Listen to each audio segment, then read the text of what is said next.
Look at the multiplication of binomials. Sometimes a monomial times a binomial, or even a monomial by a trinomial. And here we have two monomials multiplied together. Let's start with this top left question. So with any question, we're going to tackle what's inside the brackets first, right? That's order of operations. Can we do the subtraction inside the brackets? We don't have like radicals, so as they're written, that's not going to be possible. But do we have any radicals that we can simplify? Really, that's the first question we should be asking ourselves for any radical question. So in this case, it turns out we can simplify the square root of 45, so that's what we'll do first. So we have 3 root 5, then inside the brackets, the square root of 45 can be written as the square root of 9 times 5 minus 2 root 5. All right, so we have 3 root 5, and inside the brackets, the square root of 9 is 3, so that's also 3 root 5. So that's also 3 root 5, and we subtract 2 root 5. For this particular question, it turns out that we can now do the subtraction inside the bracket, so we may as well do that first, before we even consider distributive property. So we have 3 times the square root of 5, and inside the brackets, 3 root 5 minus 2 root 5 is 1 root 5, or just root 5. What follows is a fairly straightforward multiplication of radicals, as we saw in the previous look at the multiplication of monomials. 3 times the square root of 5 times the square root of 5. Well, 3 is the only number. This is really a 1 times the square root of 5, so you can think of it that way as 3 times 1. And then the two numbers under the radicals can be multiplied together. The square root of 5 times the square root of 5, however, is just 5. And 3 times 5 is 15. So it turns out that this question actually entirely eliminates the radicals. With this next question, we can't simplify anything within the brackets. Never mind addition or subtraction. We can't even simplify those radicals. But we should be simplifying this square root of 8. So we have negative 2 times 4 times 2 for the 8. And then everything that follows in the brackets simply gets recopied. So that gives us negative 2 times 2, the square root of 4, and then in brackets root 2, what's left over here. And then again, 3 root 3 minus root 5 plus root 2. And then finally, out front of these brackets here, we have two numbers, the negative 2 and the 2, that are not under radical sign, so we'll multiply those to give negative 4 root 2. So now we're essentially ready to start the guts of this problem, and that's using distributive property. We'll take the monomial outside, the negative 4 root 2, and multiply it by each term inside the brackets in turn. So we'll start with negative 4 root 2 times 3 root 3. So I'll write an intermediate step here in blue where I'm going to show my thinking. I'm going to make my thinking visible. So we have negative 4 root 2, and we'll multiply that by 3 root 3. You can go ahead and do that multiplication in your head if you're comfortable with that. All right, and now we'll take negative 4 root 2 and multiply that by negative 5. Negative times negative is positive, so I know that the term will be positive. It will be positive 4 root 2 times root 5.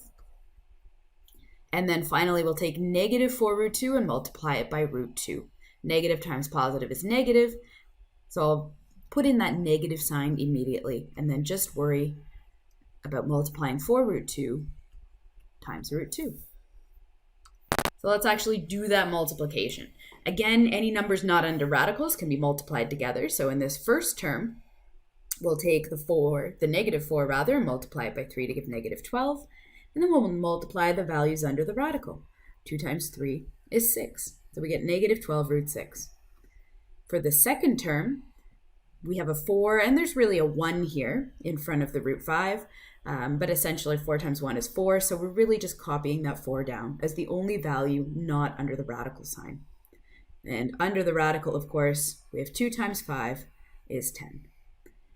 And then finally, we have negative 4 from 4 times 1. And then the square root of 2 times the square root of 2 is the square root of 4, and the square root of 4 is 2. So here I can evaluate that immediately. So let's simplify a little bit. We have negative 12 root 6. I was unable to simplify root 6, so we're just going to leave it. Same with the square root of 10. There's no factor of 10 that is a perfect square. And finally, negative 4 times 2 is negative 8. Since we have a square root of 6, a square root of 10, and a value without a square root associated with it, multiplied by it, these are not like radicals. So this is the end of our question. And here I've just repeated that third question with a little bit more room. Our first question again is going to be, are there any radicals here that we can simplify? So certainly we can't simplify the square root of 3 because 3 is a prime number. It's not divisible by anything other than 1 in itself. And root 30, that's a good candidate, but it's not divisible by a perfect square. So no, we can't simplify any of these radicals. Our next job is to start distributive property. We'll use FOIL. Take the first 2, the outside 2, the inside 2, and the last 2. In other words, we'll take 3 root 30 and first multiply it by 6 root 30. So we have 3 root 30 times 6 root 30. Now we'll take 3 root 30 and we'll multiply that by 7 root 3. Positive times positive is positive, so we'll be adding this second term. So we have 3 root 30 times 7 root 3. Okay, and that's everything we need to do with the 3 root 30. Now we'll take the negative 2 root 3 and multiply it first by 6 root 30. Negative times positive is negative. So I'll take, I know that this whole term will be negative, and I'll just go ahead and do that multiplication. And now I'll take the 2 root 3 and show its multiplication by 6 root 30. And then finally, we'll take the negative 2 root 3 and multiply it by positive 7 root 3. Negative times positive is negative. So again, my last term will be negative. We have 2 root 3 that will multiply by 7 root 3. So now we'll actually do the multiplication in each of the 4 terms. So the first 2 terms in blue and the second 2 terms in green. 3 root 30 times 6 root 30, well, that's going to be 3 times 6 is 18, and root 30 times root 30 is just 30. So we're left with 18 times 30. For the second terms, 3 times 7 is 21. The square root of 30 times the square root of 3 is the square root of 30 times 3, or the square root of 90. And we're subtracting. 2 times 6 is 12. Again, the square root of 3 times the square root of 30 is going to be the square root of 90. We have 2 times 7 is 14. The square root of 3 times the square root of 3 is just 3. So we've simplified each term a fair bit, and we only have a little ways to go.